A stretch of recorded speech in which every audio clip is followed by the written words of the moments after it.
પ્રથમ નમો સદગુરુદેવને,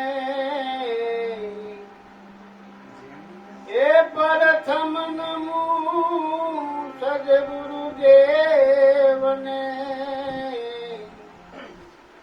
તેને આપ્યા નિજ જ્ઞાન, જ્ઞાન ગોવિંદ ઓળખ્યા, કરી ગયું દેવમાન. એ ડગલે ને પગલે યાદ કરી લે, ડગલે પગલે યાદ, ડગલે ને પગલે બોલવા જો એકલા ખાલી 15 મિનિટ આપી છે.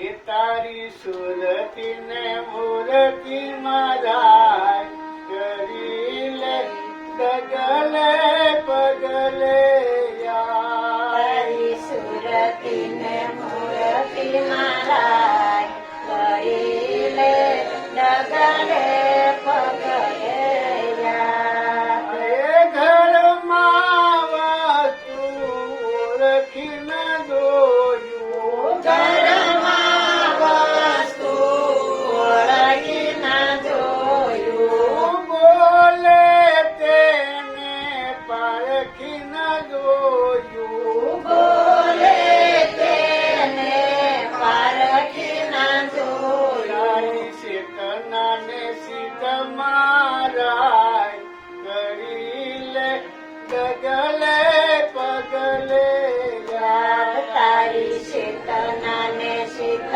મારા કરી લે, ડગલે પગલે યાદ. એટલે નિરાજ મહારાજ કહે છે, દરેક સંતોએ બહુ સરસ વાત કરી. રામદાસ મહારાજે, ભગવાનદાસ મહારાજ, બાબુરામ મહારાજ. નિરાજ મહારાજ કહે છે કે સવાસે સવાસે સમરણ કર લે, કે તું ही કર તારા તનમાં, હે તું ही. નરસિંહ મહેતા કે અખિલ બ્રહ્માંડમાં તું ही એક હરિ અનંત રૂપે વાસ,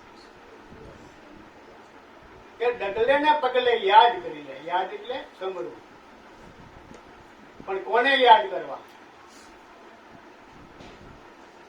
યાદ તો કરવું, પણ કોને? આપણે એ જ વાત ચાલે છે. આપણે ક્યાં ગઈ? પરમાત્માને યાદ કરી હતી. તો પરમાત્મા જગતમાં છે કોણ? હે? એટલે ઘરમાં વસ્તુ ઓળખી ન જોઈએ. ખરા બાપુ કે પોતામાં પ્રભુજી પ્રગટ રીતે છે, હરદમ બોલી રહ્યો છે. એ બોલે એ કોણ છે? પોતે છે.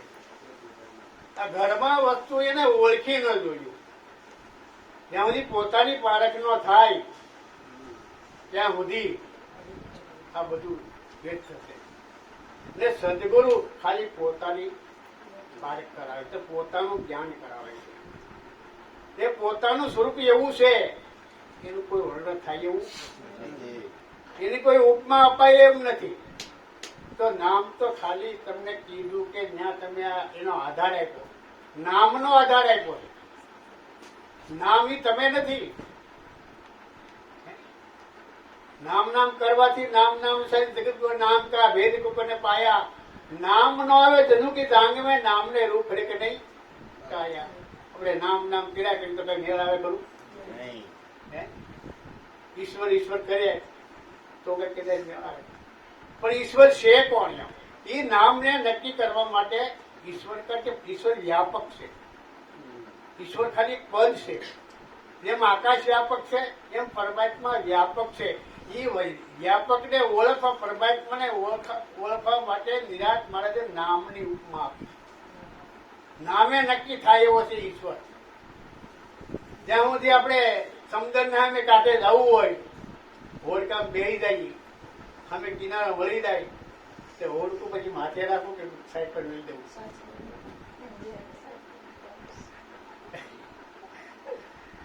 રવિરામાત્મક કે નહીં એના તત્વ નહીં એને તારો.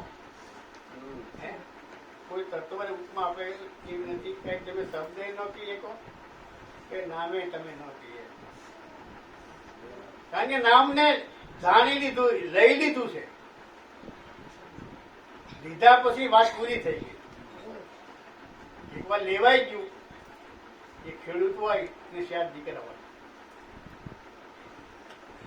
7 દીકરા હોય એટલે દિવાળીનો સમય આવે એટલે એમ કે બધે હરે ફરે બધે ને સમય પૂરો થઈ જાય એટલે કે બાપાને કે અમે બધા ફરી જાય. હવે કઈક કેવું આપણે ખેતરમાં કઈક કામ હોય તો અમને સીધો આમ તો ખેડૂત કે હા 4 વીઘાની ઝાડ વાડી છે. 4 વીઘાની ઝાડ વાડી છે. તમે એને ભોગા પૂરા કરીએ બતાવો. 4 દીકરા તે 4 છોકરાનું હોવું તો હાલતા ક્યાં કે હાલો કે આપણે ભોગા પૂરા કરી આવીએ. એટલે નાના છોકરાને યાદ આવ્યું કે એ તો આપણે જાય તો ખરા પણ આ કે ફૂલ આપણે વાળશું એમ થી એમ દોડા તો પછી લીધા નથી. એટલે નાનો છોકરો પાછો કહેવાય કે બાપાને કે નહીં જાય તો ખરા કે આ દોડા વગર પૂરા વાળવા કેમ. બાપા કે એમાં બોલજો એટલે મળી જાય. એટલે આવ્યો ત્યારે મોટા ભાઈ પૂછ્યું શું કીધું બાપા કે એમાં ગોતો એટલે મળી જવા. કઈ વાંધો નહીં. 4 છોકરા બહુ 4 દીકરા 4 છોકરા એ તમારે દોડ ઉભો છે ઘડી અદભુત હાથ નાખે સુંદર કુંદે માટે આમ જમીનમાં માથું નાખે હાથ નાખે પણ એ દોડું મળે નહીં. કોઈ ગગનમાં જાય છે અદભુત હાથ નાખે ના કઈ દોડું મળતું કોઈ બ્રહ્માંડ માટે જાય બ્રહ્માંડ ઉપર હાથ નાખે દોડું મળે. સમય થઈ ગયો એટલે ખેડૂતની શિકારના 4 છોકરા ગયા છે ત્યારના એટલે કામ ફુગાડી જાવ તો ખરો એટલે જાય ને તો 20 વીઘાની ઝાડ હતી ને એક રાડું કરી નાખ્યું.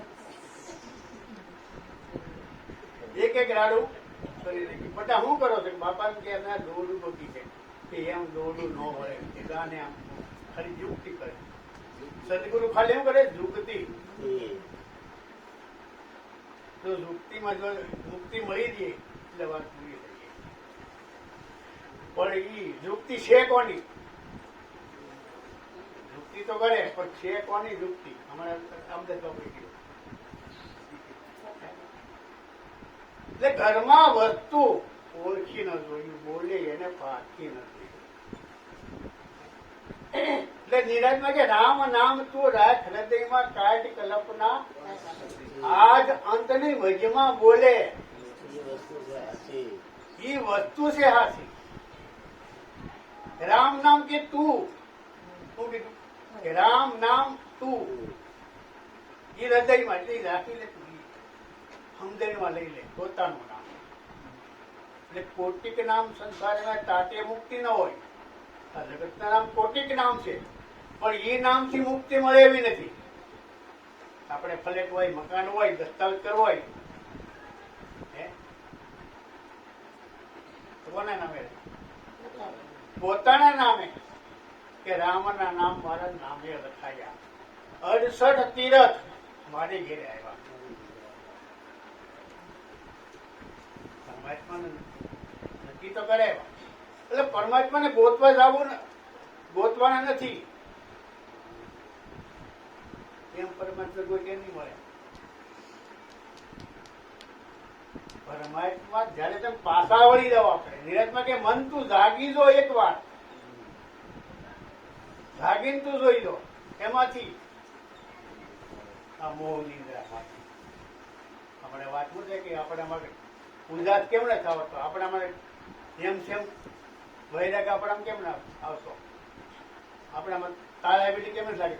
તડપ કેમ ને આપણામાં આવતી? આપણને મોહ લાગ્યો. કોને? અર્જુનને મોહ લાગે આ બધા મારા જીવ છે. આમાં મારે બહાર મારવું કેમ? એ તો ઘેરે આવે ત્યારે ખબર થાય. એકાદું મરણ થઈ ગયું હોય 18-20 વર્ષ કે પછી વર્ષ કુટુંબમાં ભત્રીજો વહી ગયો હોય કે પોતાનો છોકરો વહી ગયો હોય ને ત્યારે ખબર ત્યારે એટલે જાગો લોકો મતસો મત કરો મોહ દિન છે. આપણે ખબર છે કે મારી હારે કોઈ આવે એમ નથી, કોઈ હારે નથી આવે કે તું આવ્યો નથી. બાપની વાત કોણ સર કરી ખબર મળે, જે આવે એને જવું પડે. તું આવ્યો નથી પણ તારે પણ જવાનું પણ નથી. હું તે એક ભ્રમણા પડી હતી ક્યાં મનની અંદર ને સદગુરુ મહારાજે ભ્રમણા ભાંગી નાખી. એ મારા ભવના બંધન રે ગુરુજીએ નાખ્યા ટાળે.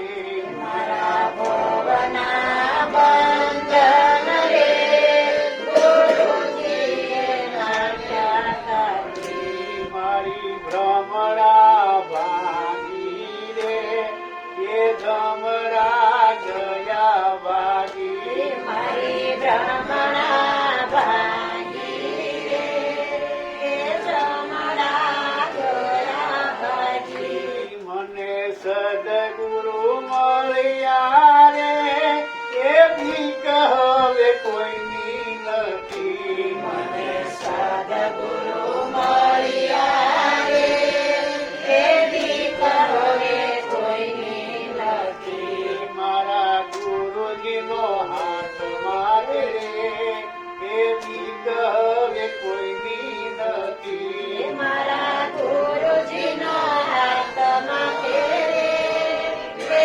ભીખ હવે કોઈની નથી. આ એક બંધન હતું એનું મનની અંદર પડ્યું હતું. જે સદગુરુ મળે ને મની નો રહેવાની. હે? એટલે જનકને સપનું આવ્યું કે સપનામ ભિખારી બની ગયો.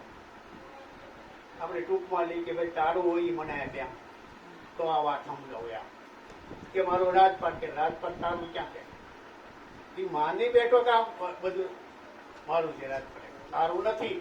આ તો આજુ આવે તારા બાપ દાદા એના બાપ દાદા તારી વસ્તુ હોય ને અહીં આપ ને તો આ વસ્તુ સમજાય. ઘણો વિચાર કરે તને કે હા કે આ મારું શરીર છે કે શરીર પણ તારું નથી. તારી વસ્તુ અહીં બે પછી ઘણો વિચાર કરે છે કે અહીંયા હા કે મારું મન છે એ અહીં મેલી દે. સદગુરુ મનને લઈ લે, તનને લઈ લે, પ્રાણે લઈ લે. તમારો સદગુરુનું કામ શું છે? મારી નાખવાનું. હે? કારણ કે પ્રાણ છે ત્યાં સુધી આ બધું હલનચલન થાય. શું છે? પ્રાણ આપણામાં આ બધી ક્રિયા એની છે પ્રાણની. 5 તત્વ છે એમાં મેન તત્વ છે પ્રાણ.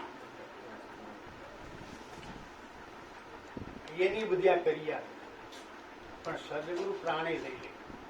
એટલે રવિના મહાત્મા કે જ્ઞાન ધ્યાન સંગ્રહ અહીંયા પહોંચે નહીં. ભોજની અહીંયા ભાવે નહીં છે. સગત ધૂન લાગી વતન રણકાર ધંત્રી ભવાની દાસ નહીં કેવળ નામનો આધાર. હું નામનો આધાર કીધો છે. એટલે પોતે ઈશ્વર જીવ થઈને બેઠો.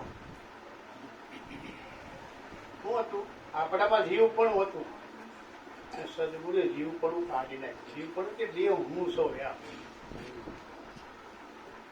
એમ થઈ ગયું કે ભાઈ દેહ હું નથી. એટલે બાપુ ગાયકવાડ કહી છે એ ગુરુજીએ એ કીધું તું પુરાણ બ્રહ્મ પરમાત્મા રે એ માર્ગમાં મેં કીધો પર વેચજો એ બ્રહ્મદરજી ગુરુ માયા રે મનના વાવતા.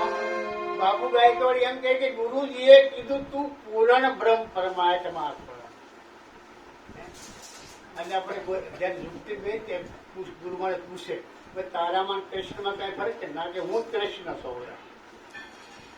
ત્યાં ત્યારે આ પડી ગઈ છે. તારામાં નામમાં કે ના કે હું સૌ કે તારામાં અવિશ્વ કે હું અવિનાશી સૌ. એ નક્કી થઈ જાય 3 વાર પણ ત્યાં એ વાતને ધારણ કર્યું. એવો આપણા એવું આપણે જીવન જીવવું પડે. એવા આપણા વિચારો હોવું જોઈએ. એટલે કીધું ડગલે ને પગલે યાદ કરી કે તારી સુરતી મૂર્તિમાં રાખ. ક્યાં રાખવાની? તારી અંદર જ રાખ. એમ તારા પોતાના નિજ સ્વરૂપમાં જ રાખ. હાલતા ચાલતા ઉઠતા બેહતા સભા સાકી સમરી કરી લે, જપી લે, અજબ્બા કા જ્ઞાન, પરમ તત્વ કો જ્ઞાન કર. તો સોહમ આપોઆપ में दिए ओळखाय. જે રવિદાસજી માં કે આપોઆપ ને તારી પોતાની પારખ થઈ ગઈ. તો હવે મહારાજ ઘડી બોલવા દી તો એક કરી લઈ લો, પછી આપણે મહારાજ આપી કે ચોથા પદ ને જે જાણે. પદ એક જ છે, પણ સંતોએ 4 પદનું વર્ણન કર્યું છે. ઈશ્વર પદ છે, માયા પદ છે ને જીવ પદ છે, ને ચોથું પદ છે અવિનાશી. ને ઈશ્વરને જાણવા વાળો કઈક અલગ છે. બાબુરામ મહારાજ કીધું ઈશ્વરને જાણવા વાળો કઈક અલગ છે, જીવને જાણવા વાળો પણ અલગ છે, માયાને જાણવા વાળો પણ અલગ છે. કે ચોથા પદને જે કોઈ જાણે નિજ સ્વરૂપને નક્કી માને. બાપુ નિરંત મહારાજ બાપુ ગાયકવાડે કીધું કે નામ રૂપ ગુણનો નાશ. ચોથું પદ છે તો અવિનાશી પદ કોનું છે? એ તારું પોતાનું નિજ સ્વરૂપ તારું છે, એ બીજું કોઈ નથી. એ તું પોતે છો અવિનાશી. તારો ત્રણ કાળમાં નાશ થાય એવો ત્યારે જયારે દઢ વિશ્વાસ બેહી જાય કે હું પૂરણ બ્રહ્મ પરમાત્મા છું, હું અવિનાશી છું, એવું નક્કી થઈ જાય ને એવું જીવન જીવવું પડે. કારણ કે કીધે મેળાવે એવું નથી. બોલો સદગુરુ મહારાજ.